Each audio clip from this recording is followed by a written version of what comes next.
పునరపి జనని జఠరే శయనం. బాధపడతారు ఆయన్నే, మనకి ఎవరు అక్కర్లేదు. తల్లి గడుపులో పుట్టాలి, చేయాలి, పాపము పుణ్యాలి, మళ్ళీ దావాలి, మళ్ళీ పుట్టాలి. ఇదే ఇక ఈ జన్మధార ఆగిపోవాలి. కనకధారాస్తవం యొక్క పరమ ప్రయోజనం ఏమిటి అంటే ఈ జ్ఞానాన్ని పొంది పరమ పవిత్రమైనటువంటి ఈ జ్ఞానాన్ని, అద్వైత జ్ఞానాన్ని కనకధారా స్తోత్రం ద్వారా మనం సంపాదించుకొని ఈ జన్మధారను మనం ఆపుకోగలగాలి. అప్పుడు కనకధారా స్తోత్రం. అందుకే హిరణ్యవర్ణాం హరిణీం సువర్ణ రజస్రజాం. ఆ బంగారానికి అంతా కూడా అమ్మ స్వరూపమే. అమ్మ అంటే ఎవరో కాదు, చిత్ పరాశక్తి సచ్చిదానంద స్వరూపమైన పరబ్రహ్మస్వరూపమే అమ్మ తప్ప మరొకటి కాదు. ఆధార కావాలి, జ్ఞానం రావాలి అంటే మరి మనకు శృంగేరి జగద్గురు లాంటి గురువు లభించాలి. సవిత్పాణి శ్రోత్రియం బ్రహ్మనిష్టం సగురుమేవాభి గచ్చేత్.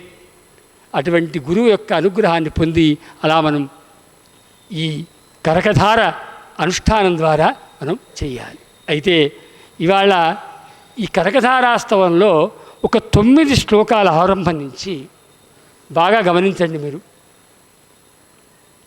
ఎలా గురువుగారు కనకధారలో మేము రోజు పారాయణం చేస్తూనే ఉన్నాం కదా, ఆ పారాయణంలో మాకు ఇలా తెలుస్తుంది విషయాలు అంటే నిజమే చెప్పా కదా. ప్రవృత్తి నుంచి నివృత్తికి పట్టుకెళ్ళాలి మనిషిని. అంతే తప్ప సాక్షాత్గా అరే నువ్వు కనపడుతున్నావు, నువ్వు నిజంగా కాదు పోరా అంటే వాడు నువ్వు నిజంగా కాకపోమంటాడు మళ్ళీ వెంటనే. అందుకే జగద్గురువులు శృంగేరి పీఠాధీశ్వరులు కూడా ఎప్పుడు కర్మాచరణను చేయొద్దని చెప్పరు, నిరంతరము ధర్మాచరణ చేయమనే చెప్తారు. ధర్మో విశ్వస్య జగత ప్రతిష్ట. ఈ ప్రపంచానికి అంతా ధర్మం కూడా చెప్తారు. ధర్మాచరణలో పరిపక్వత పొంది ఇటు వెళ్ళాలి. అయితే ఇందులో ఆశ్చర్యకరమైన సంఘటన ఏమిటి అంటే 9 శ్లోకాల వరకు అమ్మ యొక్క దృష్టి గురించే ఉందండి ఈ శ్లోకాల్లో. 9 శ్లోకాలు వరుసగా నేను మీరు చెప్పగానే చూశాను. మంత్రములు ఉన్నాయా? ఉన్నాయి మంత్రములు ఉన్నాయి. మంత్రాలు లేవని కాదు, అనేక రకాల మంత్రాలు ఉన్నాయి. సర్వమంగళ మొట్టమొదటి వస్తుంది. మాంగళ్యదాస్తు మమ దేవత మంగళ దేవతాయా అని మాంగళ్య సర్వమంగళాయై నమః సర్వమంగళాయై అని ఇది భాస్కరాచార్యుల వారు లలితాసహస్రనామంలో చెప్తారు. ఇది షడక్షరీ మంత్రం అంటాడు. చూసా అలా ప్రతి చోట కనపడుతుంది. రెండవ మంత్రం ఏం తెలుసా? రెండవ దాంట్లో శ్రియం అని వస్తుంది. నాకు డబ్బుని ఇవ్వని వస్తుంది రెండో దాంట్లో, అది చూసా. కానీ నాకెందుకో నా హృదయంలో భగవత్పాద శంకరుల మరియు ఉభయ జగద్గురుల యొక్క ఆశీర్ అనుగ్రహ స్వరూపం ఉంది కాబట్టి నాకు ఇది నచ్చలే. నిజమే ఉన్నాయి మంత్రాలు మళ్ళీ ప్రత్యేకంగా అక్కర్లేదు.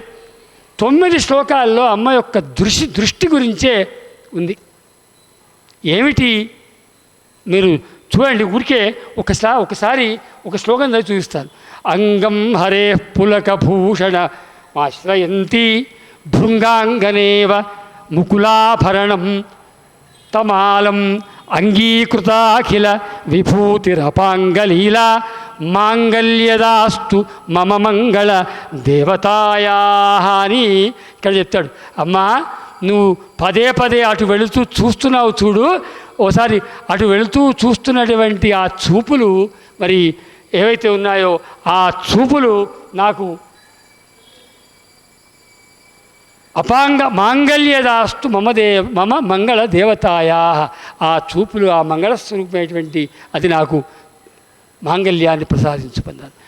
రెండవ శ్లోకానికి వస్తే ముగ్ధా ముహురు విదధతి వదనే మురారే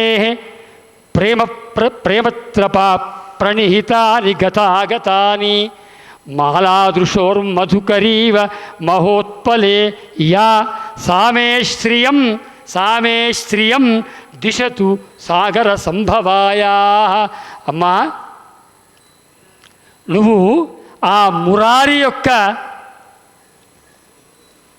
రూపాన్ని ముగ్ధ మాదిరిగా, స్త్రీలలో ముగ్ధ మధ్య ప్రౌఢ అని 3 రకాలుగా ఉన్నారు.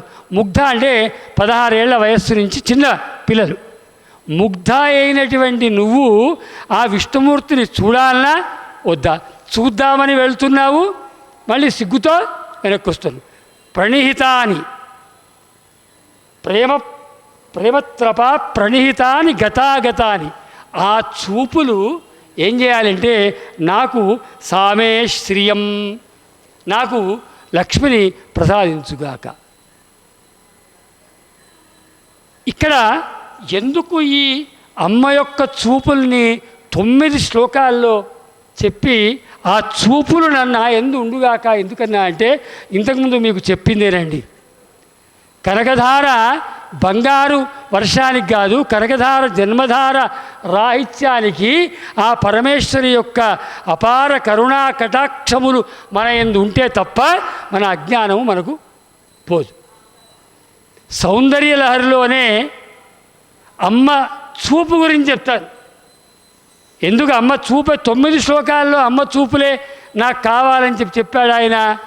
అమ్మ చూపులే 9 శ్లోకాల్లో భగవత్పాదులు ఆ చూపులు నా ఎందుకు ప్రసరించమని చెప్పి అడిగాడు.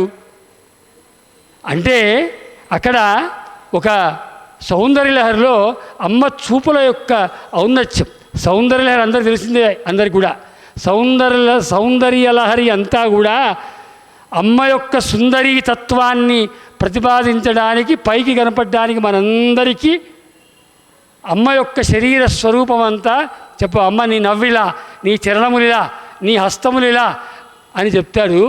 కానీ అమ్మ యొక్క దృష్టి గురించి కూడా ఒక అద్భుతమైనటువంటి ఒక శ్లోకాన్ని చెప్పారు.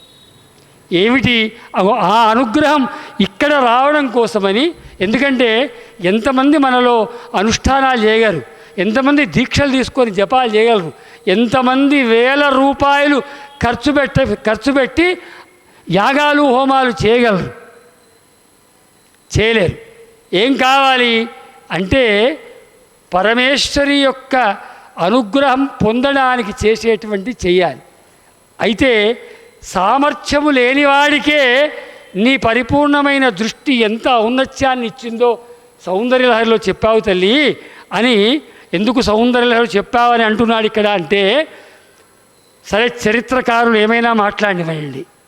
చరిత్ర అనేది ఎలా ఉంటుందంటే కొన్ని ప్రమాణాలు, కొన్ని వాక్యాలు వాటితో ముడిపడి ఉంటుంది. కానీ సత్యము కొన్ని సత్యాలతో ముడిపడి ఉంటుంది. 4 ఏళ్ల పిల్లవాడు పాలు అమ్మకిచ్చి తాగేస్తే తాగావని చెప్పేసి అమ్మ దగ్గర స్తన్యం తీసుకున్న 4 ఏళ్ల పిల్లవాడు చెప్పినటువంటి స్తోత్రమే సౌందర్యలహరి, అంతే కదా. కాబట్టి ఆ సౌందర్యలహరి చెప్పిన ఆ మహాశంకరులే, భగవత్పాద శంకరులే ఈ కనకధారాస్తవం చెప్పారు. చెప్తూ సౌందర్యలహరిలో తాను అనుభవించినటువంటి అనుభూతిని కనకధారాస్తవంలో మనందరికీ అందించాలని 9 శ్లోకాల్లో అమ్మ యొక్క దృష్టి గురించి చెప్పాడు. అయితే ఏమిటి అమ్మ గొప్పతనం ఏమిటి అంటే ధను పౌష్పం మౌరువి అంటే సామాన్యమైనటువంటి వ్యక్తికి నీ చూపులతో ఎంత గొప్పతనం వచ్చిందో చెప్తున్నాను తల్లి. ధను పౌష్పం మౌర్వి మధుకరమయీ పంచవిశిఖా వసంత సామంతో మలయ మరుదాయోధనరథ తథాప్యేకః సర్వం హిమగిరిసుతే కామపి కృపాం అపాంగాత్తే లబ్ధ్వా జగదిదమనంగో విజయతే. ఇది సౌందర్యలహరిలో శ్లోకమండి. ఒకానొక అసమర్థుడు, ఎందుకు ఉపయోగము లేనటువంటి వాడు నీ అపాంగాత్, నీ యొక్క అట్లా వీక్షణం అంటే క్రీగంట చూపులే, ఇంకా మొత్తం దయ కాదు, అపాంగముల కటాక్ష వీక్షణములే వాడిని ఏం ఎవడు వాడంటే మన్మథుడు. మన్మథుడిని ఏమంటారంటే కామహ, వాడు మన్మథుడు. మన్మథుడికి శరీరం లేదు, వాడు అశరీరుడు, శరీరమే లేదు. పోనీ శరీరం లేకుంటే వాడికి ఏమన్నా సామర్థ్యాలు ఉన్నాయా అంటే వాడి సామర్థ్యాలు ఎంత ముద్దుగా ఉన్నాయంటే ధను పౌష్పం, వాడి ధనుస్సు ఏమిటి? పుష్పధనుస్సట. వజ్రఖచితమైనటువంటి వజ్రాత్మకమైన ధనుస్సు ఉంటేనే యుద్ధంలో గెలవలేమే. వాడి ధనుస్సు ఏమిటది? పుష్పధనుస్సు. పుష్పధనుస్సు ఆగుతుందా అమ్మ? అది ధనుస్సు అంటే వాడి సామర్థ్యం లేదని చెప్పడానికి. ధను పౌష్పం మౌర్వి మధుకరమయీ. మౌర్వి అంటే ఆ అల్లెత్రాడు ఉంటుంది చూడండి, ధనుస్సు కడతాం. అదేమిటి వాడికి అంటే తుమ్మెదల యొక్క వరుసనట.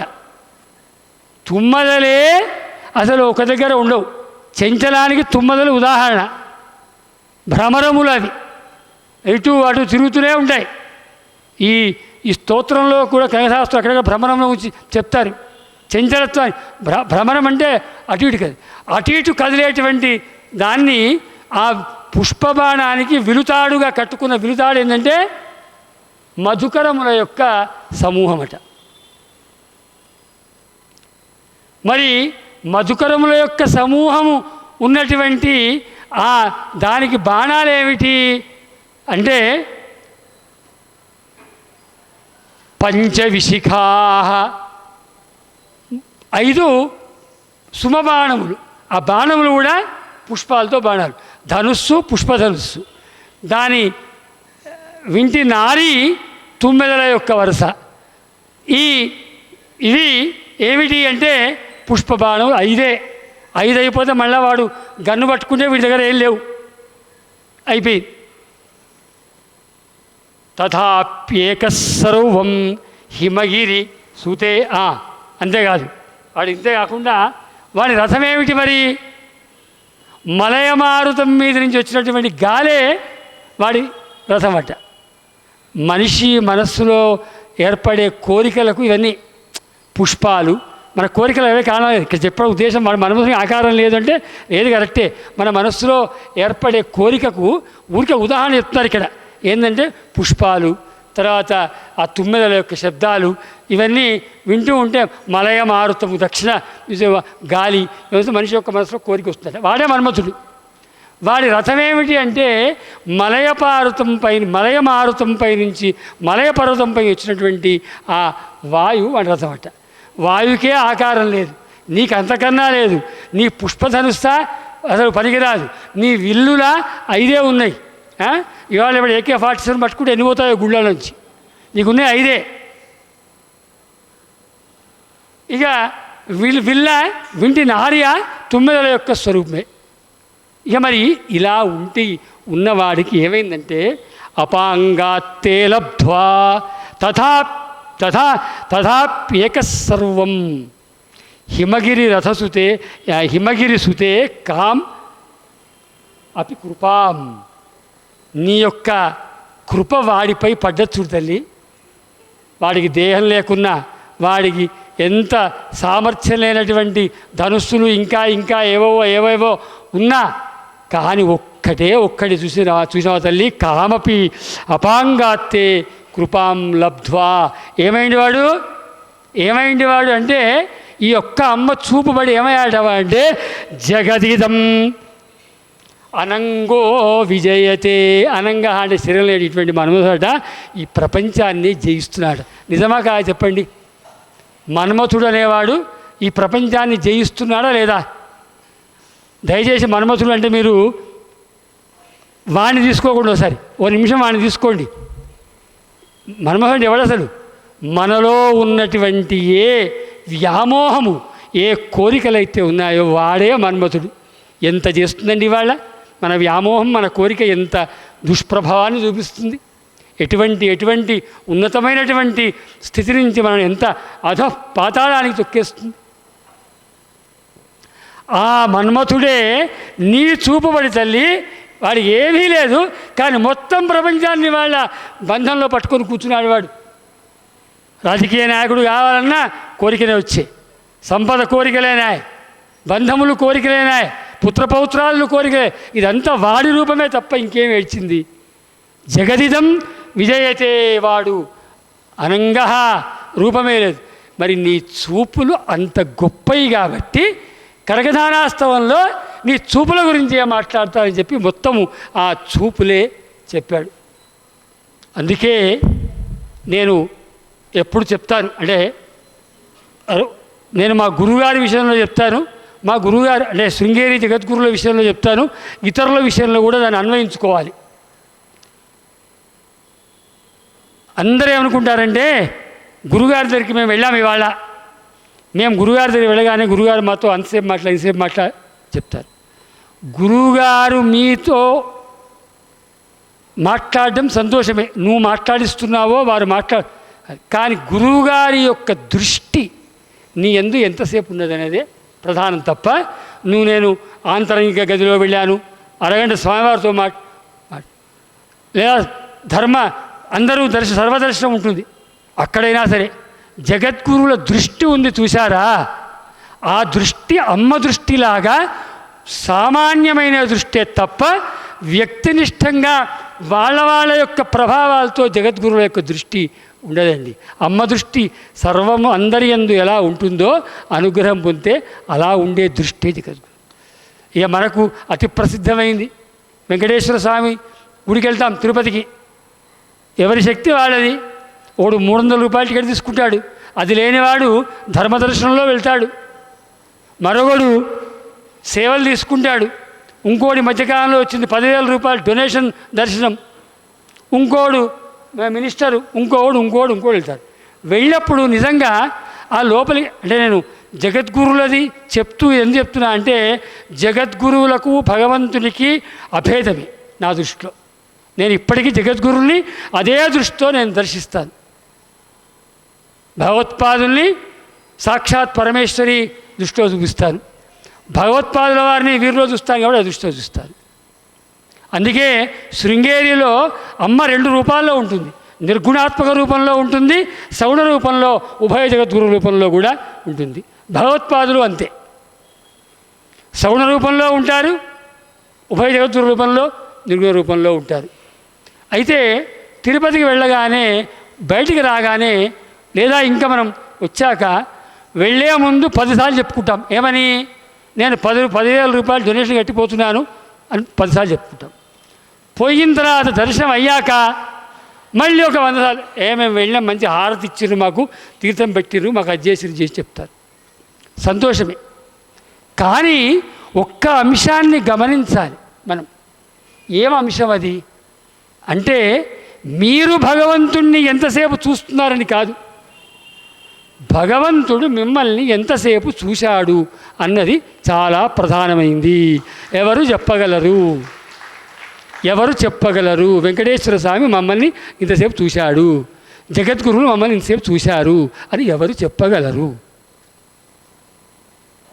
ఆ దేవుడి దగ్గర 10,000 పెట్టుకొని పోయినవాడు ఏం చేస్తాడు తెలుసా? అటు ఇటు మాట్లాడుతూ, చూసిందా మనం 10,000 పెట్టాం కాబట్టి ఇంతసేపు ఉంచిరు, మనం చూసిందా మనం చేసినాం కాబట్టి చేసినాం, నేను ఇప్పుడు మినిస్టర్ కాబట్టి ఇది తప్ప ఆయన చూస్తున్నాడా లేదా వీడికి ఉండదు.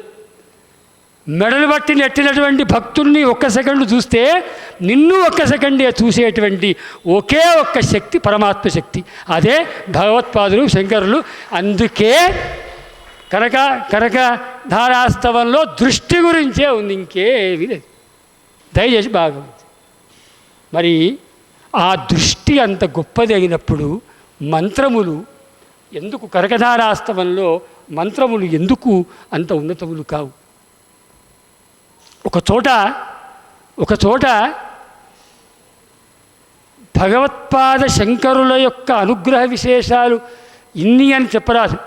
కానీ ఇవాళ మనకు కనపడుతున్న భగవత్పాద శంకరులు ఎవరైతే ఉన్నారో భారతీతీర్థ మహాస్వామి వారు నేను ఇప్పుడు ఇంతకుముందు వారు చెప్పినట్టుగా బగళాముఖి క్షేత్ర ప్రతిష్టకు ముందంతా విధుశేఖర భారతీ స్వామి వారి యొక్క పరిపూర్ణ అనుగ్రహంతో వారి దిశ నిర్దేశంలో అదంతా చేశారు. నాకు చెప్తున్నాను కదా, నాకేంటంటే శృంగేరి తప్ప మరొకటి లేదు. నేను ఎన్ని హోదాల్లో పనిచేసినా, ఎక్కడ పనిచేసినా నేను ఒక్కటే మాట చెప్పేవాడిని. నేను రీజనల్ జాయింట్ డైరెక్టర్ అని చెప్పి మాట్లాడినా, చివరికి పెద్ద గురుగారు ఒకసారి అంటే కూడా గురుగారి దగ్గర శిరస్సు వంచి, గురుగారు నాకున్న ఒకే ఒక్క హోదా మీ శిష్యుడి గారి తప్ప మరొకటి కాదు, ఎక్కడున్నా నేను ఆ పరమ విశ్వాసంతో విధుశేఖర భారతీ స్వామి వారి యొక్క పరిపూర్ణమైన ఆశీస్సులతో ఇప్పుడు చెప్పిన ఆ పీఠాన్ని స్థాపించిన ఏర్పాటైన తర్వాత ప్రతిష్టా కార్యక్రమానికి ఒక యంత్రాన్ని సిద్ధం చేసుకొని ఆ యంత్రం కూడా గురువుగారి యొక్క ఆమోదం పొందాలి అని వెళ్ళాను. వెళ్తున్నప్పుడు నా వెంట ఇంకొక జగద్గురుల భక్తులు కూడా నా వెంట ఉన్నారు, ఇద్దరే వెళ్ళాం. అయితే మాకు సంకల్పం ఏముండిందంటే ఇదొక్కటి భగవంతుని దృష్టి కన్నా కనకధారాస్తవం యొక్క ప్రయోజనం కన్నా వేరే మనకు కనపడదు. నా స్వానుభవం, నా మీద గురువు యొక్క అనుగ్రహం చెప్పడానికి ఇంతకన్నా ఎక్కువ నిదర్శనం అవసరం లేదు. అయితే ఇద్దరం ఆ యంత్రం తీసుకొని వెళ్ళాం. మాకు ఏమనిపించిందంటే, ఎలాగూ పరమ పూజ్యులు జగద్గురు శ్రీ శ్రీ విజయనగర భారతీ స్వామివారి యొక్క ఆమోదము తర్వాత అనుగ్రహము పొందుతాం. కానీ భారతీ తీర్థ మహాస్వామి వారి యొక్క అనుగ్రహాన్ని ఎలా పొందాలి అని అనుకొని ఏమీ లేకుంటే సరే ఈ యంత్రాన్ని ఎవరి ద్వారానో ఒకరి ద్వారా మనం లోపలికి పంపించేసేసి గురుగారి ఆమోదం తీసుకుందాం అని అనుకున్నాం. వెళ్ళాం. ఆ నృసింహవనంలోకి ప్రవేశించాం. అందరం ప్రవేశించగానే మేము అలా వెళుతూ ఉంటే అటు పక్క వెళ్ళిన వాళ్ళకి బాగా గుర్తండి, శృంగేరికి అనుబంధంలో బాగా తెలుసు. ఆ కుడివైపున నృసింహవనంలో అధిష్టాన మందిరాలు ఉంటాయి. పరమ గురువులు పరమేష్ఠి గురువుల యొక్క అధిష్టాన మందిరాలన్నీ ఉంటాయి. అటువైపు చూస్తే ఎవరి ద్వారా మేము ఈ యంత్రం అయితే పెద్ద గురువు గారి దగ్గరికి పంపించాలనుకున్నామో కృష్ణమూర్తి గారు ఉంటారు. వారు దూరంగా కనిపిస్తే నా వెనక ఉన్నటువంటి మా అంటే గురుగారి శిష్యులు దర్శనం వెంకన్న గారు అంటారు. ఆయన ఏమన్నా అన్నయ్య కృష్ణమూర్తి గారు కనపడుతున్నారు, మనం యంత్రం వారికి ఇచ్చేస్తే లోపల వెళ్తుందంటే మంచిదని ఆగాం. ఇంత లోపల కృష్ణమూర్తి గారి వెనకాల జగద్గురు శ్రీ శ్రీ శ్రీ భారత మహాస్వామి వారి యొక్క అడుగులు బయటికి రానే వచ్చాయండి. వారి దృష్టి కనకధారాస్తవం ఏమో లేదండి, ఇదే ఉంది అక్కడ. వస్తే మేమేమనుకున్నామంటే మేము కిందికి ఉంటాం, ఇలా మెట్లెక్కితే అధిష్టాన మందిరాలు. అందరే ఉన్నారు, గురువుగారు అధిష్టాన మందిరం దర్శనం చేసుకుని మళ్ళీ వెళ్ళిపోతారంటే అక్కడే ఇలా నమస్కారం చేద్దాం అనుకున్నాం. ఆగాం. కొద్ది క్షణాలకు ఏం జరిగిందంటే ఆశ్చర్యం, మీరు విశ్వసించరు. జగద్గురువులు అక్కడి నుంచి జగదంబ దర్శనానికని చెప్పి మెట్లు దిగి మేమున్న వైపు వచ్చేసారు. అయిపోయింది. భారతీర్థ మహాస్వామి వారు చెప్పండి, ఇక్కడ ఏది శక్తివంతమో ఏది అల్పమో అర్థం. మన కోరికలు అల్పము, వారి అనుగ్రహం రావడం చూశాడు. ఏమిటి వెంకటేశ్వర అన్నాడు. గురుగారు ఇగో బగళాముఖి యంత్ర తీసుకొని ఇలా అని చేతికిచ్చి ఆశిస్తుంది. ఇక్కడ ఎవరి ఔన్నత్యము ఏది కనపడుతుందండి? ఎవరి ద్వారానో నా కోరిక ప్రబలమైందా, వారంతలో వారు వచ్చి నా యందు ప్రసారం చేసేటువంటి అది ఔన్నత్యమా? ఇంతకన్నా ఇంకా ఏమీ చెప్పలేను. ఇంకొక విషయం, మా ప్రవీణ్ గారు కూడా అంటే అహం బ్రహ్మాస్మి సంస్థ సార్థకము అని చెప్పడానికి ఒక్క విషయం చెప్తారండి. నేను కనకధారాస్తవం యొక్క వ్యాఖ్యాన ఉపవ్యాఖ్యాన చాలా ఉన్నాయి. ఇంకొక విషయం చెప్తాను, నిజంగా చెప్తున్నాను కదా. నాకు వారు ఫోన్ చేసి ఈ అంశము చెప్పిన తర్వాత నేను దాని గురించి అంటే నాకున్న నాలెడ్జ్ చాలా తక్కువ, ఉన్నదే చాలా పరిమితమైన దాంట్లో ఈ మంత్ర రహస్యాలు అని చెప్పారు. అసలు మంత్రం అంటే మననాత్రాయత ఇది మంత్ర. మంత్రశబ్దార్థం ఏంటంటే దాన్ని అంటూ ఉంటే మనం రక్షించేదట. ఏముంటుంది ఇందులో? ఈ దృష్టి ఒకవైపు ఏముంటుంది అని అనుకున్నాను. ఎందుకు నేను అహం బ్రహ్మాస్మి వాళ్ళు ఈ మాట వినాలి అంటున్నానంటే, వ్యాసపీఠం మీద కూర్చొని ప్రమాణపూర్వకంగా చెప్తున్న ఒక సత్యాన్ని నేను భగవద్ అస్తిత్వాన్ని గురించి చెప్పడానికి చెప్తున్నటువంటి మాట. ఏం జరిగిందంటే ఒక 4 రోజుల క్రితం ఈ మధ్యకాలంలో మహాస్వామి వారు జగద్గురు భారతీయ మహాస్వామి వారు దర్శనం ఎవరికి ఇవ్వడం లేదు. కొద్దిమందికి అదృష్టంగా దొరుకుతుంది. నేను ఏనాడు నాకు స్వప్నము ఇదమిత్తంగా రాదు. కానీ ఒక 4-5 రోజుల క్రితం ఏం జరిగింది అంటే స్వప్నంలో మహాస్వామి వారి దర్శనం అయింది. ప్రవీణ్ గారు తప్పవు మహాస్వామి వారి దర్శనం జరిగి ఏమడిగారు తెలుసా అండి? అంటే దీంట్లో 2 పరమార్థాలు ఉన్నాయండి. అహం బ్రహ్మాస్మిపై వారికి ఉన్న అభిమానము ఉంది, నా యందు ఉన్నటువంటి శిష్యవాత్సల్యం. ఎప్పుడో 79 చదువుకున్నాను, ఎప్పుడో వెళ్ళేవాడిని, నియతంగా వెళ్ళకపోయేవాడిని శృంగేరికి. ఎందుకంటే నా ఉద్యోగ ధర్మం అలాంటిది. గురుగారు చెప్పుకున్నాను కూడా ఒకసారి. ఏమడిగారు వాళ్ళంటే, నీ ప్రవచన అంశం ఏమిటిరా అని అడిగారు వారు. నన్ను సత్యం చెప్తున్నాను. అందుకని వ్యాసపీఠ మీద కూర్చొని జగద్గురు దర్శనమైనంతవరకు నాకు స్వప్నం జరగలేదు, ఏ స్వప్నం జరగదు. పెద్ద స్వామి వారు ఇలా చూస్తారు ఎప్పుడు, అదే చూపు స్వప్నంలో. నేను చెప్పే లోపే వారేదో చెప్పారు. చెప్తే నేను కాదు అనకుండా కనకధారాస్తవంలో మంత్రరహస్యాలు అన్నాను. అంటే నవ్వి, వారి నవ్వు చాలా అందంగా ఉంటుంది. ఆ నవ్వు చూసిన వాళ్ళకి తెలుసు. మహాస్వామి వారి యొక్క నవ్వు చూస్తే అక్కడ మొత్తం మనకు చిత్స్వరూపము అన్నీ కనపడతాయి. అందులో నవ్వితే అర్థం కాలే. అదేమిటిరా, భగవత్పాద శంకరుల కనకధారాస్తవంలో మంత్రరహస్యాల, వారి ప్రత్యక్షరము మంత్రమే కదరా. భగవత్పాద శంకరులు రాసిన ప్రతి అక్షరమే మంత్రమే పో అని వదిలేశాడమ్మా. ఇవాళ నా మాటలకు కారణం ఆ ఆదేశం, ఆ ఉపదేశం తప్ప ఇంకోటి కాదు. ఇంతసేపు మాట్లాడినా అంటే అసలు 10 నిమిషాలు మాట్లాడతాం లేదో, చివరికి మా ప్రవీణ్ గారిని చెప్పుకొని దిగాల్సి వస్తుంది వేదిక అనుకున్న నాకు ఈ మాటలు, ఆ వాక్యం చూసావు, అది మహావాక్యం నాకు. అహం బ్రహ్మాస్మి, అయమాత్మ బ్రహ్మ ఏమన్నా మహాస్వామి వారు స్వప్న దర్శనమిచ్చి, అదేమిటిరా కనకధారాస్తవంలో మంత్రరహస్యాలు ఏమిటి, భగవత్పాద శంకరుల యొక్క ప్రతి అక్షరము మంత్రమే కదా, అద్వైత పరంగా వెళ్ళమన్నాడు. అందుకే అద్వైత పరంగా నేను కనకధారాస్తవాన్ని పట్టుకొచ్చి మీకు అందరూ చెప్తున్నాను. ఆ దృష్టి జ్ఞానం, భగవత్పాద నా స్వాప్నిక దృష్టి మీ అందరికీ అది పరమాద్భుత దృష్టిగా అమ్మ యొక్క గురువుగారి యొక్క ఆశీస్సులు అందాలని వచ్చి కూర్చున్నాను తప్ప మరొక ఉద్దేశము నాకు లేదు, మరో అభిప్రాయం నాకు లేదు. ఇక అన్ని శ్లోకాలు అంటే ఊరికే ఎక్కడ దృష్టి శబ్దం, దృష్టి యొక్క విశేషం ఇది. పోనీ నేను విచారిద్దామంటే నాకు ఆ మహాస్వామి యొక్క దర్శనమే ఆయన దృష్టి పడింది కాబట్టే 4 మాటలు నేను మాట్లాడగలుగుతున్నాను.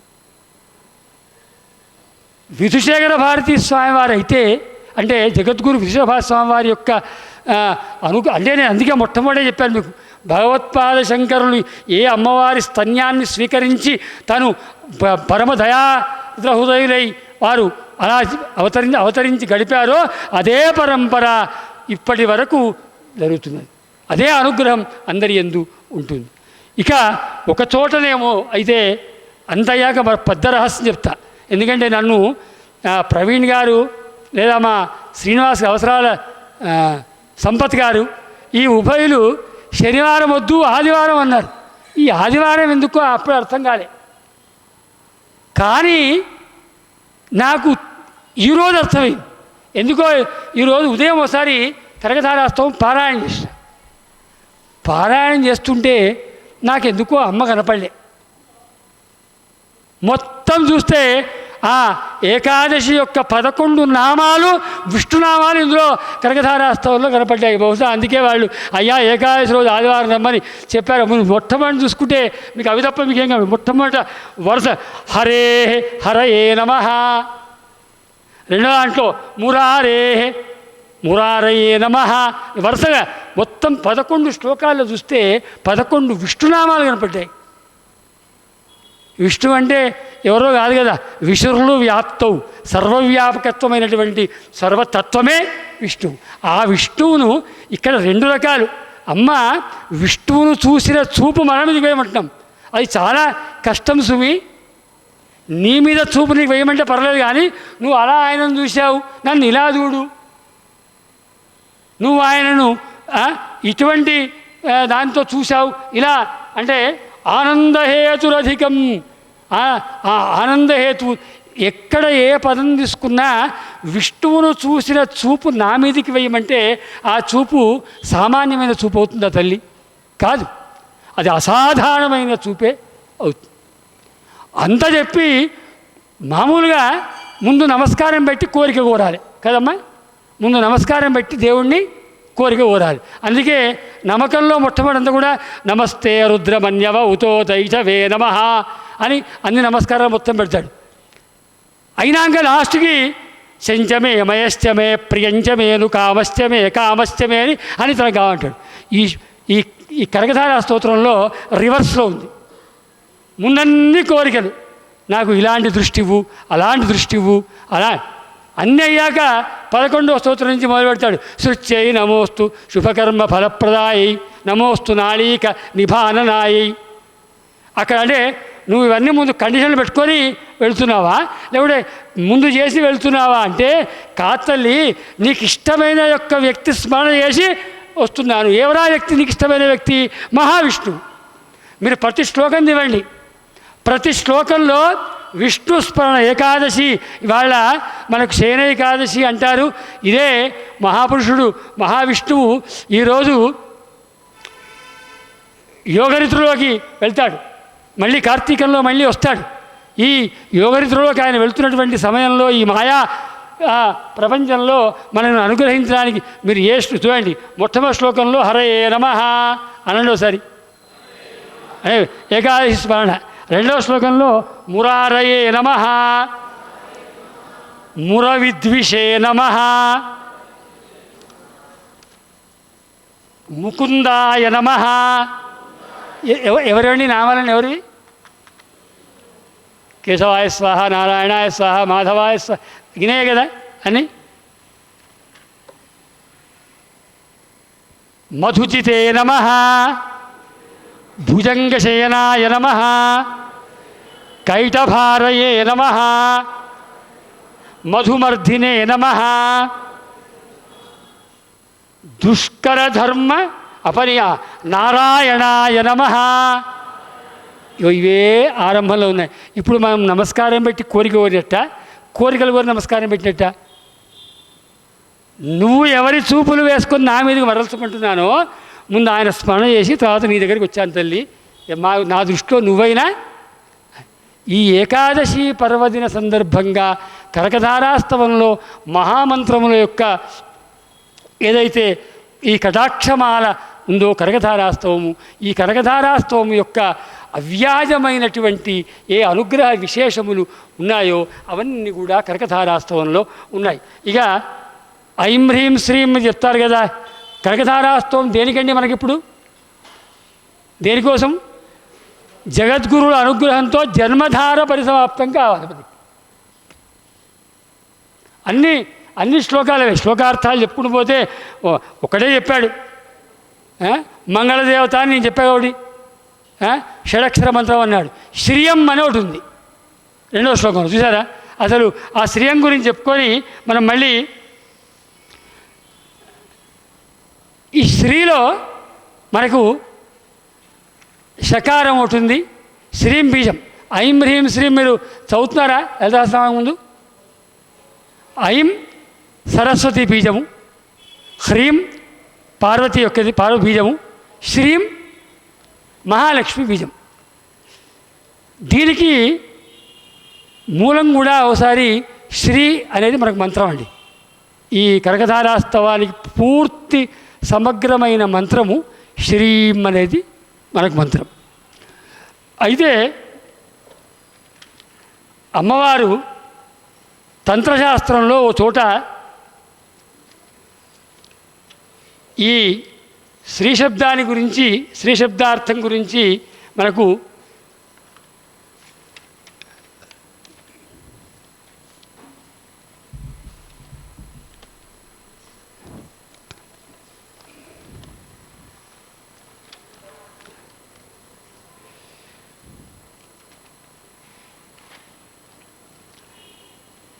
జగన్మాత శ్రీ శబ్దము రూపంలో మనకు సంపదను ప్రసాదిస్తుంది అన్న దాంట్లో సందేహం లేదు. సంపద అన్నదానికి ఇంతకుముందు నేను చెప్పినట్టుగా ఐశ్వర్యము అని కనుక మనం స్వీకరిస్తే ఈశ్వరానుగ్రహమే సంపద అని అనుకున్న వాళ్ళు కనకధారాస్తవాన్ని ఆ దృష్టితో కనుక చేస్తే తప్పకుండా మనకు ఆ అమ్మ యొక్క అనుగ్రహం మనకు లభిస్తుంది అనడంలో సందేహమే లేదు. ఈ శ్రీం అనేటువంటి శబ్దము ఏదైతే ఉందో ఈ శ్రీ శబ్దానికి షకారము లక్ష్మ్యర్థకం. షకారము ఇందులో లక్ష్మ్యర్థవాచక స్యాత్.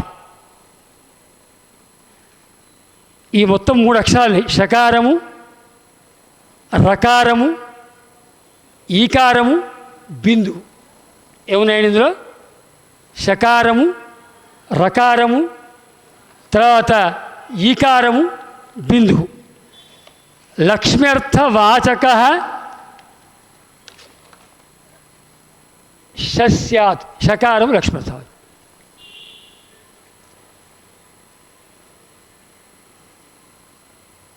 రేఫ అనేది దరిద్ర నివారకం, దారిద్ర్యాన్ని నివారించడానికి రేఫ శబ్దం. ఈకారము దుష్కర్మలను నిరోధించేటువంటిది ఈకారము. బిందువు సర్వార్థ సాధకమైనటువంటి శక్తి. ఈ శ్రీమని ఎవరైతే ఉచ్చరిస్తారో, శ్రీంకారము ఉచ్చరించడం ద్వారా ఐహికములైనటువంటి సుఖభోక్తృత్వాన్ని పొందుతూ పారమార్థికమైనటువంటి దుష్కర్మ ఫలములను తొలగించుకొని జ్ఞానోత్పత్తిని పొంది మనము పరమానందమయమైనటువంటి ఆ అద్వైత సిద్ధిలోకి వెళ్ళిపోతాం. అయితే ఈ కనకధారాస్తవంలో చెప్పిన 9 శ్లోకాల తర్వాత వచ్చినటువంటి నమస్కారములు ఏవైతే ఉన్నాయో, ఈ నమస్కారములలో కూడా ఒకసారి చూద్దామండి. ఒకసారి శ్లోకం ఒకసారి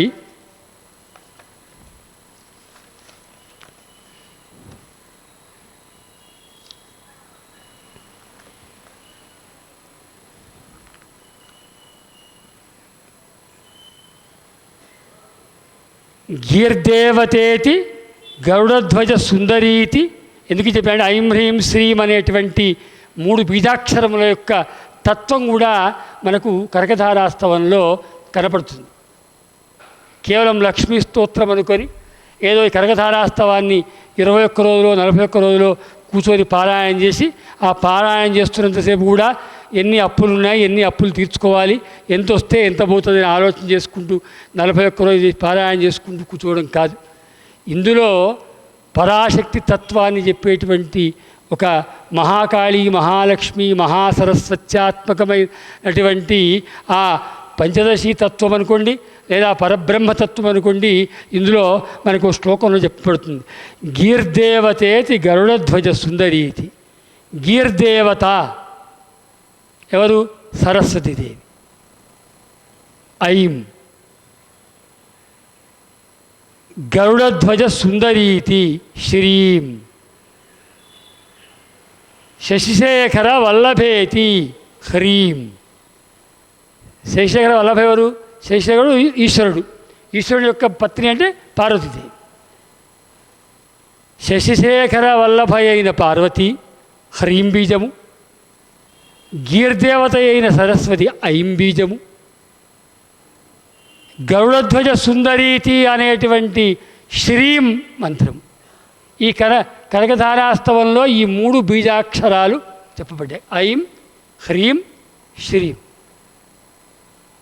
అందరు చదివారు కానీ శ్లోకాలు చదివిన వాళ్ళే కదా, అందుకే శ్లోకాలు వాటి అర్థాలు చెప్పడం కదా, శ్లోక అర్థము కాకుండా అసలు వాస్తవార్థం చెప్తున్న ప్రయత్నం చేద్దాం. అయితే సృష్టి స్థితి ప్రళయకేళిషు సంస్థితాయై తస్యై నమస్త్రిభువనైక గురోస్తరుణ్యై. త్రిభువగురో అంటే జగద్గురు అయినటువంటి ఆ మహావిష్ణువుకు ధర్మపత్ని అయినటువంటి పత్ని స్వరూపమైనటువంటి, లేదా ఆ గురుత్రయం అంటే బ్రహ్మ విష్ణు మహేశ్వరులే గురుత్రయం, ఆది గురువులు వాళ్ళే. ఆ గురుత్రయములకు ధర్మపత్ని రూపమై ఐం హ్రీం శ్రీం అనేటువంటి బీజత్రయ రూపమైనటువంటి ఏ పరాశక్తి అవుతుందో ఆమెకు నమస్కరిస్తున్నాను అని అడిగే చూపులన్నీ ప్రసరించమన్నాడు. నమస్కారానికి వచ్చేసరికి ఈ రకంగా సత్వరజస్తమో గుణాత్మకమైన ఇచ్ఛాశక్తి, జ్ఞానశక్తి, క్రియాశక్తి స్వరూపములైన బ్రహ్మ విష్ణు మహేశ్వరాత్మకమైన లక్ష్మీ సరస్వతి పార్వతీ స్వరూపమైన ఆ మహాత్రిపుర సుందరి స్వరూపమైన తత్వాన్ని నమస్కరిస్తున్నాను అని ఇక్కడ చెప్పడం జరిగింది. ఇక్కడ సృష్టి స్థితి ప్రళయకేళిషు, ఇక మనమంతా ఏందో ఎప్పటికెప్పుడు ఎవడికి వాడి తాను గొప్ప అనుకుంటాడు. ఈ సృష్టి స్థితి ప్రళయములు వాళ్ళకొక కేళీ విలాసములట. భవల్లీలా విలాసమున సృష్టి స్థితి కార్యములై ఆ వారి లీలా విలాసములే మన పుట్టుక, మన స్థితి, మన యొక్క ప్రళయములు తప్ప మరొకటి కాదు. ఇక్కడ ఇది చెప్పడంలో ఉద్దేశం ఏమిటి అంటే భగవంతుడు నవలక్షణ లక్షితుడు అవుతూ కూడా నిర్గుణ నిరామయమైనటువంటి తత్వంలో ఇముడబడతాడు. అంటే ఈ నవలక్షణములు అంటే ఏమిటి, ఎందుకు ప్రత్యేకంగా చెప్తున్నా అంటే సృష్టి స్థితి సంహారములు. ఇది మనందరూ చూసేయండి. ఏమని నమస్కారం చేస్తున్నారు ఇక్కడ? సృష్టి స్థితి కేళిషు సంస్థితాయై తస్యై త్రిభువనైక గురోస్తరుణ్యై. ఆ రకమైనటువంటి ఆ మూర్తిత్రయ శక్తి రూపమైన శక్తికి, ఇక మళ్ళీ ధర్మపత్రి లేదు, శక్తి రూపమైన శక్తికి నమస్కరిస్తూ. ఎటువంటి శక్తి అది? సృష్టి స్థితి ప్రళయాత్మకమైన శక్తి అంటాడు. ఈ సృష్టి స్థితి ప్రళయములు ఎందుకు చెప్పాల్సి వచ్చింది అంటే ఇవాళ ప్రపంచమంతా ఈ రోజున దీన్ని పట్టుకొని నడుస్తుందండి. కానీ వాస్తవానికి ఆలోచిస్తే సృష్టి స్థితి లయములు అనేవి కేవలం వాళ్ళ యొక్క లీలా విలాసములు తప్ప మరొకటి కాదు. ఏమిటి లీలా విలాసములు అంటే సృష్టికి సంబంధించినటువంటి జ్ఞానం ఒకటి, సృష్టి చేయాలనేటువంటి కోరిక ఒకటి, సృష్టి చేయడం ఒకటి. ఇది బ్రహ్మధర్మాలు. అంటే సృష్టి విషయక జ్ఞానము ఒకటి, సృష్టి విషయకమైనటువంటి ఇచ్ఛ, చేయాలనే కోరిక, సృష్టి విషయకమైనటువంటి క్రియ అంటే సృష్టి చేయడం. ఇక మహావిష్ణువు ఏం చేస్తాడు? రక్షణ విషయకమైనటువంటి స్థితి విషయకమైనటువంటి జ్ఞానము, ఎలా రక్షించాలి, రక్షించడానికి కావలసినటువంటి విషయం తెలుసుకోవడం, కోరిక కలగడం, అదేవిధంగా రక్షించడం విష్ణువు. ఎన్నయ్యాయి? స్థితి విషయకమైన జ్ఞానము, స్థితి విషయకమైన ఇచ్ఛ, స్థితి విషయకమైనటువంటి క్రియ. ఇక మూడవది ఏమిటి? మహాశివుడు చేసేది ప్రళయం. దానికి కూడా మళ్ళీ మూడు కావాలి. ప్రళయ విషయకమైనటువంటి జ్ఞానము, ప్రళయ విషయకమైనటువంటి ఇచ్ఛ, ప్రళయ విషయకమైన క్రియ. ప్రళయం ఎన్నైనాయండి మొత్తం చూడండి. సృష్టికి మూడు, సృష్టి విషయకమైనటువంటి ఇచ్ఛాజ్ఞాన క్రియలు. మనం నమస్కారం ఇచ్ఛాజ్ఞాన క్రియాశక్తి నమో నమః అంటాం మనం ఊరికేనే. అందులో ఉన్న కథ ఇంత ఉంది. అది మనకు ఈ ఇచ్ఛాశక్తి, జ్ఞానశక్తి, క్రియాశక్తికి సంబంధించిన అంశాలు. అవి త్రిశక్తి స్వరూపములు. ఆ త్రిశక్తి స్వరూపములు ఐం హ్రీం శ్రీం రూపంలో మనకు కనపడతాయి. ఇక ఈ మూడు కలిపితే సృష్టికి సంబంధించిన ఇచ్ఛాజ్ఞాన క్రియలు, స్థితికి సంబంధించిన ఇచ్ఛాజ్ఞాన క్రియలు, ప్రళయానికి సంబంధించిన ఇచ్ఛాజ్ఞాన క్రియలు, ఈ మూడు 9. నవలక్షణములచే లక్షితమగుచు సర్వజనానుష్ఠేయము వై. నా మనసులో ఉన్న మాట చెప్పుకున్నాను. ఈ సగుణాకారమైనటువంటి ఈ రూపము అనుష్ఠేయ రూపంలో ఉంది. కానీ సర్వజనముని రూపముగాగా ఈ రకంలో ఏమైంది? నీ లీలా విలాసములే ఈ సృష్టి స్థితి ప్రళయములైతే మరి నువ్వేమవుతావంటే సర్వజగముని రూపముగాగా నీ రూపమువే శ్రీజనని. నీ ఇంతైతే మళ్ళీ నీ నిరూపమే, నిరామయము, నిర్గుణము. ఆమెకి ఏమున్నాయి? అశబ్దమస్పర్శమరూపమవ్యయం తథారసం నిత్యమగంధవచ్చేదు. ఏమీ లేవు, శబ్దం లేదు, రసం లేదు, రూపం లేదు. అయినా లీలా విలాసం చేత మనందరినీ సృష్టించి మనకు ధర్మాల్ని బోధించినటువంటి ఆ మూర్తిత్రయాత్మక శక్తికి నమస్కారం చేస్తున్నాను అంటూ కూడా ఏమన్నారు కంటే గురోస్తరుణ్యై. గురు నమస్కారం కూడా అన్ని శ్లోకాలు అందుకే తీసుకోలేక నేను. జగద్గురుత్వం అనేది ఇవాళ రేపట్ల ప్రతివాడు పేరు వెనుక జగద్గురు శంకరాచార్య అని తగిలించుకుంటే ఉపయోగం లేదు. జగద్గురుత్వం ఎప్పుడు వస్తుంది అంటే సృష్టి స్థితి లయాత్మకమైనటువంటి పరిపూర్ణమైన జ్ఞానము, అందులో సత్యము తెలుసుకున్నటువంటి మహాపురుషులు ఎవరంటే మళ్ళీ చెప్పొద్దు. శృంగేరి జగద్గురు శంకరాచార్య భగవానికి జై. ఆ ఒక్క సంస్థ తప్ప అనండి. ఎందుకంటే ఆ ఒక్కరు తప్ప జగద్గురువులు లేరు. కృష్ణం వందే జగద్గురుమని మూర్తిత్రయాత్మకమైన ఆ శక్తి అయితే ఇవాళ మనకు, అందుకే ఈ శ్లోకంలో ఏమన్నాయంటే ఈయన నమస్త్రిభువనైక గురోస్తరు, ఆ గురు శబ్దం అందుకే వాడాడు. జగద్గురుత్వం ఇవాళ మనకు కనపడుతున్నటువంటి దాంట్లో ఈ మూర్తిత్రయాత్మకమై సృష్టి స్థితి సంహార స్వరూపానికి నవలక్షణ లక్షితమైనటువంటి పరమాత్మ తత్వమే ఇవాళ మనకు జగద్గురు రూపంలో, శృంగేరి జగద్గురు రూపంలో దర్శనమిస్తుంది తప్ప మరొకటి కాదు. మరి శృంగేరి జగద్గురుల యొక్క అనుగ్రహ వశం చేత ఇవాళ అహం బ్రహ్మాస్మి, వాళ్ళ పేరే ఎలా పెట్టుకున్నారో నాకు తెలియదు, కానీ మహావాక్యాల్లో ఒక పేరు బహుశా గురుగారే ఆ పేరు కూడా పెట్టుంటారని అనుకుంటారు. నామకరణం కూడా, ఎందుకంటే ఇటువంటి నామకరణాలు చేసే శక్తి ఎవరో మనబోటి వాళ్ళకి ఉండదు, జగద్గురువులకే ఉంటుంది. ఇంతకుముందు చెప్పినటువంటి శక్తిత్రయాత్మక శక్తి ఉన్న వాళ్ళకే ఉంటుంది, శక్తిత్రయాత్మక శక్తి లేని వాళ్ళ ఎవరికి ఉండదు ఆ శక్తిత్ర. అందుకే మరి ఎన్ని సమస్యలు ఉన్నా, ఈ మధ్యకాలంలో విన్నాం 20,000 మందికి 3,000 మందికి అనుగ్రహం ఏదో ఇస్తూ తీర్థమే ఎన్ని చేయని, సాయంత్రం అయితే మళ్ళీ నిష్ఠగా శారదా చంద్రమౌళీశ్వర యొక్క ఆరాధన ఎందుకొరకు చేస్తారు గురుగారు, పెద్ద గురువుగారు చేస్తారు. ఇప్పుడు ఇంకా ఎందుకో తెలుసా, లోక సంగ్రహమేవార్థం సంపశ్యన్ కర్తుమర్హసి. మహాస్వామివారు జగద్గురు భారతీయ మహాస్వామివారైనా, మన స్వామివారు జగద్గురు శ్రీ శ్రీ భారతీ భూషణ స్వామివారైనా వారు చేసే అనుష్ఠానం వారి కోసం కాదు, వారు ఎప్పుడో ఆ అద్వైత సిద్ధి, ఆ మోక్ష సిద్ధి ఎప్పుడో పొందినటువంటి మహాపురుషుడు. సాక్షాత్ శంకరులే వాళ్ళు అంటుంటే మళ్ళీ వాళ్ళ గురించి నేను ఇది అని చెప్పాల్సిన అగత్యము అవసరం లేదు. కాబట్టి వాళ్ళ కోసం కాదు ఇంత శ్రమ, రాత్రింబగళ్ళు మన యొక్క దృష్టి ఎట్లాగైతే భగవంతుడు మన గురించే ఆలోచిస్తూ ఉంటారో, జగద్గురువులు కూడా ఎప్పుడు ఎల్లవేళ మన గురించి ఆలోచిస్తాడు.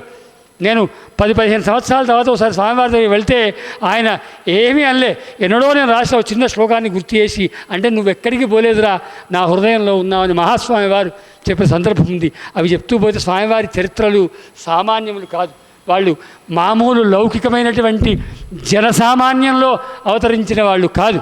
అందుకే వారి అవతారము ఆ సామ్రాజ్ఞ పీఠానికి తగ్గ అవతారమే. వారు సన్యాస దీక్షా స్వీకరణ వరకు మాత్రమే వ్యక్తినిష్టమైన గుణాలు ఉంటాయి తప్ప, సన్యాసాశ్రమ స్వీకారం జరిగిన తర్వాత శృంగేరి జగద్గురుల యొక్క స్వరూపము ఏమిటిది? మహాకాళీ, మహాలక్ష్మి, మహాసరస్వతీ స్వరూపమైన పరాశక్తి స్వరూపమే ఆ శంకర స్వరూపము. అదే స్వరూపం తప్ప మరొకటి కాదు. కాబట్టే నేను ఒక్కటే చెప్తున్నాను, అంటే నాకు ఇవాళ ఈ అవకాశము రావడము నిజంగా సుకృతమే. ఈ అవకాశం వచ్చినందువల్లనే కావచ్చు మహాస్వామి వారి యొక్క స్వప్రదర్శనమైంది.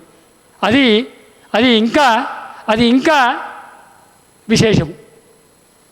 అందున ముందు 5 నాడు పెట్టిన ప్రోగ్రామ్ని మళ్ళీ 6 నాటికి మార్చుకోండి ఆ ఏకాదశి అంటే ఏందో అనుకున్నాను. కొద్దిసేపు నాకు తడపడాయించా, ఏంది ఏం జరుగుతుందని. ఎప్పుడైతే మహాస్వామి వారి దర్శనమిచ్చి, అరే అక్షరము ముందు చెప్పిందే మళ్ళీ చెప్తున్నా,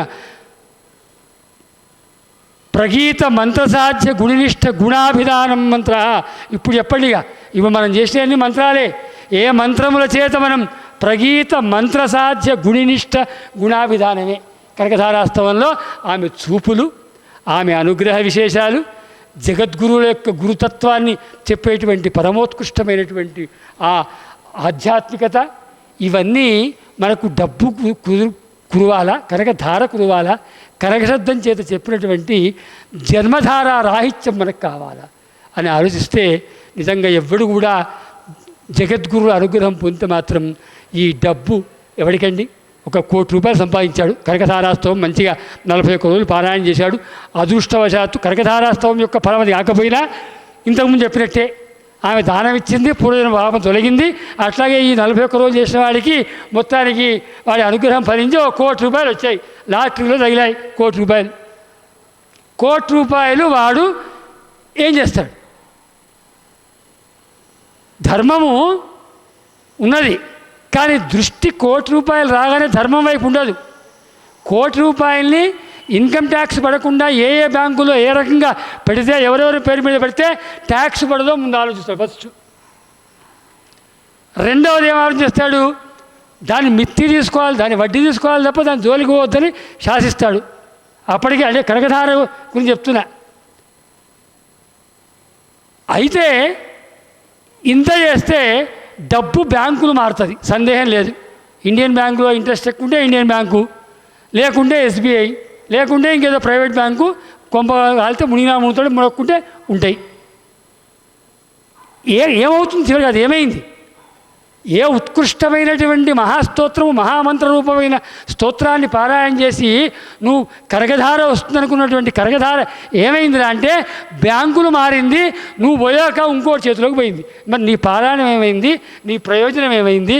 కోటి రూపాయలున్నా, కోటి పైసలు చూడని కళ్ళున్నాయి, కోటి పైసలు అనుభవించని దేహం ఉంది, కోటి పైసల ద్వారా వచ్చేటువంటి రసాన్ని ఆస్వాదించని నాలుక ఉంది, కోటి పైసల ద్వారా వచ్చే సుగంధాన్ని స్వీకరించని ముక్కు ఉంది, కోటి పైసల ద్వారా వచ్చే సుఖాన్ని పొందినటువంటి శరీరం ఉంది.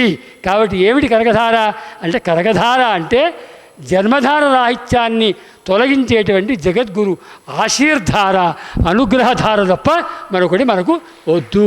శృంగేరి శంకరమఠం పరిధిలో ఈరోజు చేసిన ఈ ఉపన్యాసం యొక్క తాత్పర్యం కూడా నేను అంటే అమ్మ శక్తిని పొగిడేంత శక్తి లేదు. అమ్మ రూపంలో కనపడుతున్నటువంటి జగద్గురువుల యొక్క ఔన్నత్యాన్ని చెప్పడానికి అహం బ్రహ్మాస్మి నాకు చాలా రోజుల తర్వాత, నాకు ఎన్నోసార్లు ఉండేది. శృంగేరి మఠంలో చదువుకున్నాను కదా, ఎప్పుడైనా శృంగేరి మఠంలో నేను 4 మాటలు మాట్లాడగలనా లేదా అన్న సందేహము.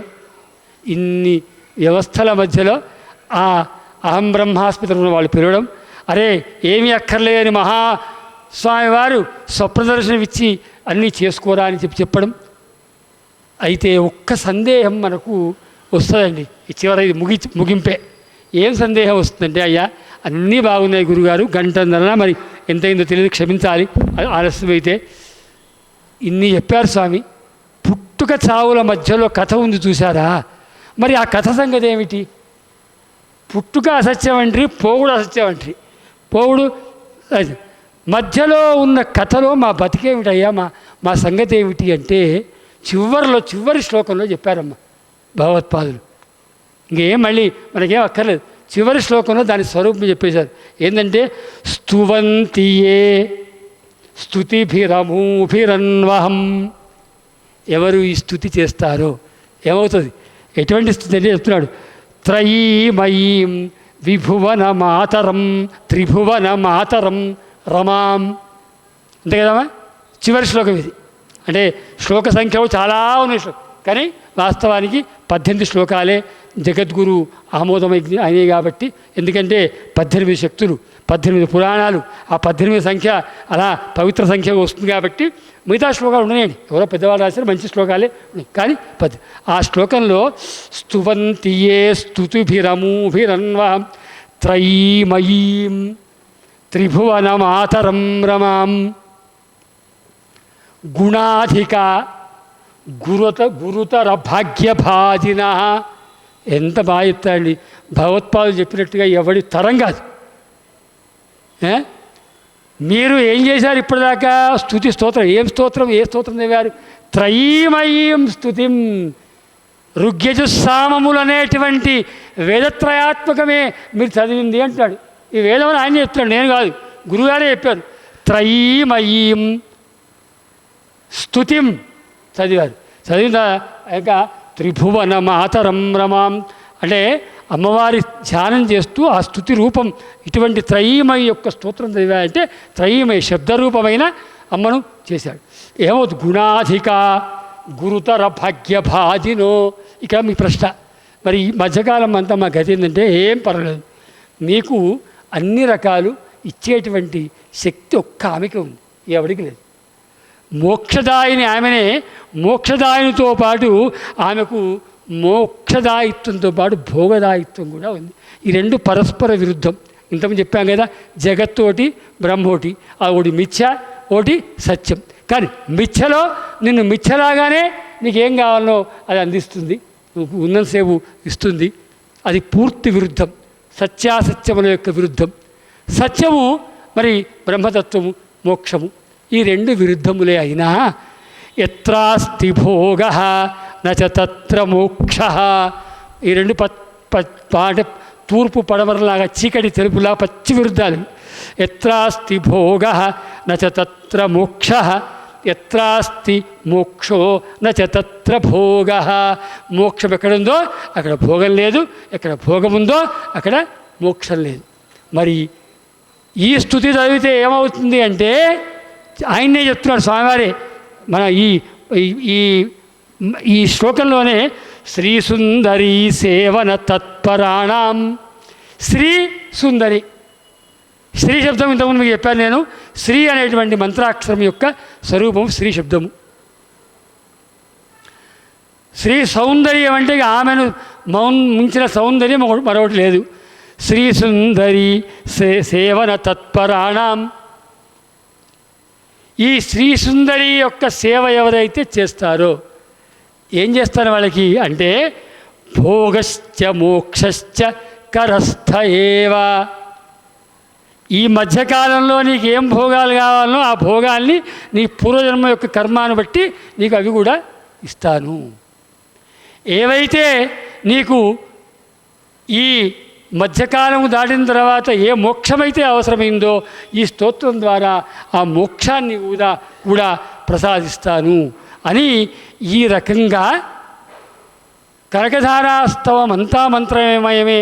అంతా అయినప్పటికి కూడా శ్రీంబీజయుక్తము, ఐంబీజయుక్తము, హ్రీంబీజయుక్తము అయినటువంటి కనకధారాస్తవం యొక్క అనుష్ఠానాన్ని కొంతమంది పెద్దలు అంటే వాళ్ళు గ్రంథాల్లో ఉందా లేదా పక్కన పెడితే అనుభవపూర్వకంగా తీసుకున్నటువంటి వాళ్ళ యొక్క అనుష్ఠానాన్ని బట్టి తెలుస్తుంది. కాబట్టి ఐం హ్రీం శ్రీం అనేటువంటి ఆ బీజాక్షరయుక్తమైనటువంటి కనకధారా స్తోత్రాన్ని గనక ఎవరైనా పఠిస్తే వాళ్ళకు మోక్ష అనుభవము, మోక్షానుభవం. అందుకే దాన్ని ఏమన్నారు?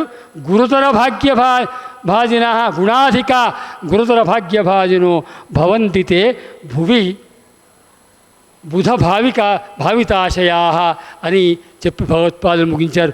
మొత్తానికి అంటే పరిపూర్ణంగా చూస్తే సరే కొన్ని విషయాలు అనుకున్నవి రాకపోవచ్చు. ఏమైనప్పటికీ కూడా నాకు ఒక్క తృప్తి ఏమిటి అంటే నేను భగవత్పాదుల సన్నిధిలో కూర్చొని 4 మాటలు మాట్లాడగలిగాను తృప్తి. రెండవది భగవత్పాదుల స్మరణ చేసుకోవడానికి నాకు అవకాశం కలిగినటువంటి అహం బ్రహ్మాస్మి సంస్థ మోతీనగర్ శంకరమఠం ఏదో ఉందో. శంకరమఠం అంటే నాకు కొత్త కాదండి. శంకరమఠం బెంగళూరు శంకరమఠంలో చదువుకున్నాను.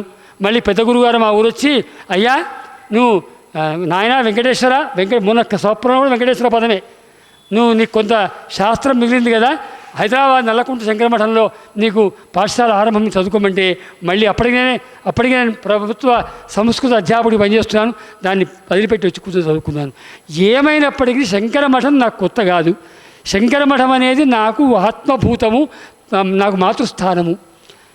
కానీ ఎందుకో ఈ 30-40 సంవత్సరాల నుంచి మనస్సులో ఉన్నటువంటి ఏ తృప్తి ఉందో తృప్తిని మీకు పంచుకునేటువంటి భాగ్యం కలగజేసిన ఈ వేదికకు నేను మనసా వాచా కర్మణ నమస్కరిస్తూ జగద్గురులకు నమస్కరిస్తూ హర హర మహాదేవ హర.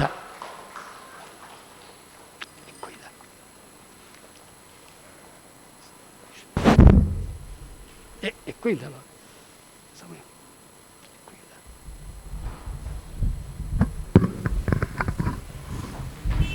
ధన్యోస్మి గురుగారు. కనకధార అంటే మరి ఆ ధారలాగే ఉండాలి. అదేవిధంగా ఆ ధార అమ్మవారి అనుగ్రహం వల్ల మీకు వచ్చింది, మీ ద్వారా నేడు మా అందరి మీద ప్రసరించింది అని తెలుసుకొని ధన్యోస్మి. మరి మంత్ర విశేషాలు తెలుసుకున్నారు. అందులో చివరిగా ధనం అంటే నేడు మనం చూస్తున్నటువంటి 500 రూపాయల నోటు, 1000 రూపాయల నోటు కాదు. ధనం అన్న పదానికి నిజమైన అర్థం కనులారా జగద్గురువులను చూడగలగడం, నోరారా అమ్మవారిని స్మరించుకోవడం, మన పంచేంద్రియాల జ్ఞానేంద్రియాల ద్వారా జగద్గురువులను సేవించుకోవడం అని మనం తెలుసుకున్న రోజు నిజంగా కనకధార యొక్క ఫలితం మనకు లభించినట్టు భావించాలని కోరుతూ నేడు ఇప్పుడు అమ్మవారికి హారతి, ఆ తర్వాత గురువుగారికి అహం బ్రహ్మాస్మి సంస్థ తరఫున చిరు సన్మానం చేయాలని మూర్తి గారికి. సన్మానానికి ఒక 2 ముక్కలు. ఇవాళ ఆ బగళాముఖి పీఠం అని చెప్పాను కదా, అది శృంగేరి జగద్గురువుల యొక్క అనుగ్రహంతో ఉన్నది తప్ప అక్కడ నేను నిమిత్త మాత్రమే. అందుకే ఆ పీఠాన్ని కూడా స్వీకరించమని గురుగారిని అడగడం, గురుగారు ఆమోదించడం కూడా అయింది. ఆ కేవలం మహాశక్తి అనుష్ఠానం చేసుకుందామని వారు చెప్పినట్టుగా బగళాముఖి అంటే ఉగ్రదేవత కాదు, పరమోత్కృష్టమైనటువంటి ప్రశాంతమూర్తియే బగళాముఖి దేవత. గురుగారు ఆశీర్వదిస్తున్నాం. జగదంబాయి నమః. ధన్యవాదాలు.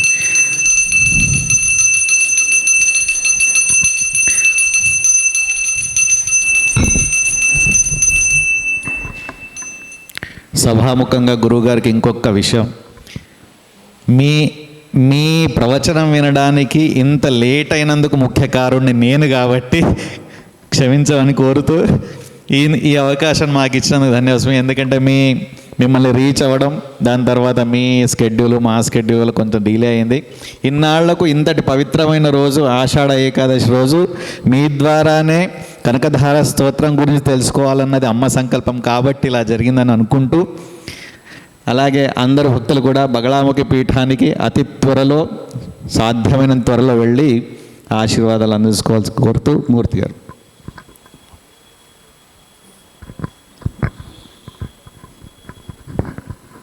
ఓం శ్రీ గురుభ్యో నమః.